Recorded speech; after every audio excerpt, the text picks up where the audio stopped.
Thailand ট্রিপের পঞ্চম দিনে আমার সেভেন আইল্যান্ড রোডে দ্বিতীয় দ্বীপ ছিল তাও দ্বীপ। এটা হচ্ছে দুটো দ্বীপের মাঝখানের বালির চড়া। এখানে দাঁড়িয়ে মানুষ চারিদিকের প্রাকৃতিক সৌন্দর্য উপভোগ করে। জলটা দেখতে খুব সুন্দর হলেও এখানে জলে নামতে দেয় না, কারণ জলেতে হাঙর আছে। ওখানে সাইনও লাগানো আছে ডেঞ্জার বলে, তবুও মানুষ কে কার কথা শোনে, সবাই নেমে যাচ্ছে। আমি যাই হোক জলের উপরে দাঁড়িয়েই ছবি তুলছিলাম নিজের আর প্রকৃতির।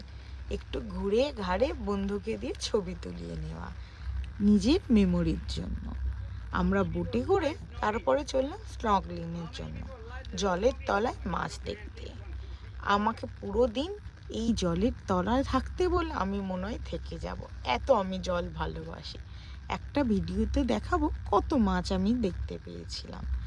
জলের তলায় থাকতে কী যে মজা, কী আর বলি। যাই হোক, পুরো ভিজে গিয়েছিলাম। এই ভিজে অবস্থাতেই পুরো দিন থাকতে হয়েছিল, একটু ভয়ও লাগছিল। ওই যে চিকেন আইল্যান্ড।